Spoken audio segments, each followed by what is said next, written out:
Kozhikode CH സെന്ററിന് വേണ്ടി വെങ്കിടങ്ങ് പഞ്ചായത്ത് മുസ്ലിം league committee സമാഹരിച്ച 1,00,000 ലക്ഷം രൂപ മുസ്ലിം league ജില്ലാ പ്രസിഡന്റ് മുഹമ്മദ് റഷീദ് ഏറ്റുവാങ്ങി. ശക്തമായ സാന്നിധ്യമാണ് CH സെന്ററുകൾ.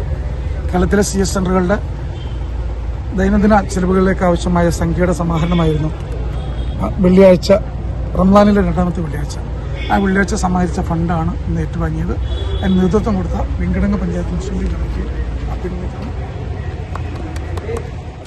റമളാൻ മാസത്തിലെ രണ്ടാമത്തെ വെള്ളിയാഴ്ച ഓരോ പള്ളികളിൽ നിന്നും ബക്കറ്റ് പിരിവിലൂടെ സമാഹരിച്ച തുകയാണ് കൈമാറിയത്.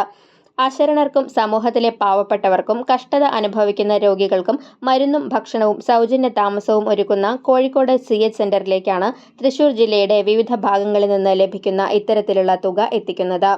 സംസ്ഥാന പ്രവർത്തക സമിതി അംഗം ASM അസ്ഗർ അലി തങ്ങൾ, തൃശൂർ ജില്ലാ vice president RA Abdul Manaf, secretary advocate VM Muhammad Ghazali, Manalur നിയോജകമണ്ഡലം ജനറൽ സെക്രട്ടറി ASM അൽത്താഫ് തങ്ങൾ, പാവറട്ടി ഗ്രാമപഞ്ചായത്ത് അംഗം കമാലുദ്ദീൻ തോപ്പിൽ, വെങ്കിടങ്ങ് ഗ്രാമപഞ്ചായത്ത് മുൻ അംഗം AM അഷ്റഫ് തങ്ങൾ, തൊയക്കാവ് മേഖല ജനറൽ സെക്രട്ടറി PU മുനീർ എന്നിവർ സന്നിഹിതരായിരുന്നു.